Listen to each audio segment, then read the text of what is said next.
Praise the Lord. கர்த்தருடைய நாமம் மகிமைப்படுவதாக. இன்றைக்கு நாம் பார்க்க போகிறது பரிசுத்த ஆவியானவரை குறித்து.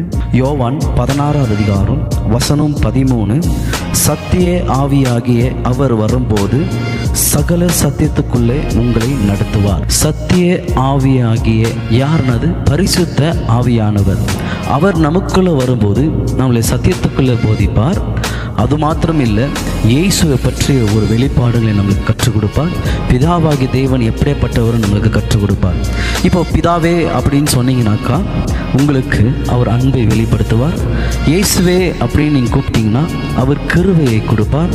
பரிசுத்த ஆவியானவரேன்னு சொன்னீங்கன்னா அவர் ஐக்கியத்தை கொடுப்பார். அப்போது சத்திய ஆவியானவர் வரும்போது நீங்கள் 1 யோவான் 2வது அதிகாரம் 27வது வசனத்தில் பார்த்தீங்கன்னா பரிசுத்த ஆவியானவர் நம்மை அபிஷேகம் பண்ணுகிறார். பழைய ஏற்பாடில் எல்லாருக்குள்ளேயும் ஆவியானவர் வருவார், அபிஷேகம் செய்வார்.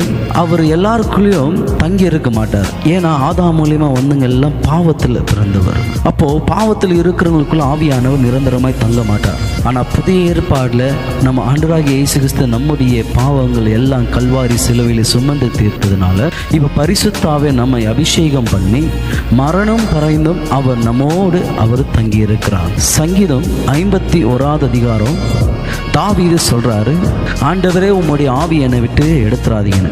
பழைய ஏற்பாட்டில் ஆவியானவர் வருவார், ஆனால் அற்புதங்களை செய்துட்டு மறுபடியும் அவர் போயிடுவார். ஆனால் புதிய ஏற்பாட்டில் அப்படி கிடையாது.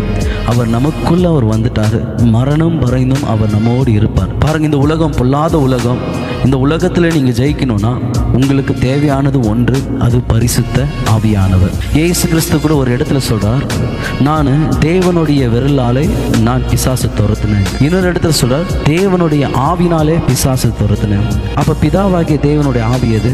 பரிசுத்த ஆவியானவர். அப்ப ஆண்டவராகிய இயேசு கிறிஸ்துக்கும் யார் தேவை? பரிசுத்த ஆவியானவர்.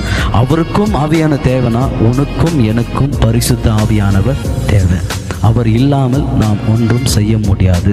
அவரை பற்றி கொள்ளுங்க, அவரோட ஐக்கியமாக இருங்க. அவர் உங்களை செம்மையான வழிகளை அவர் உங்களை நடத்துவார்.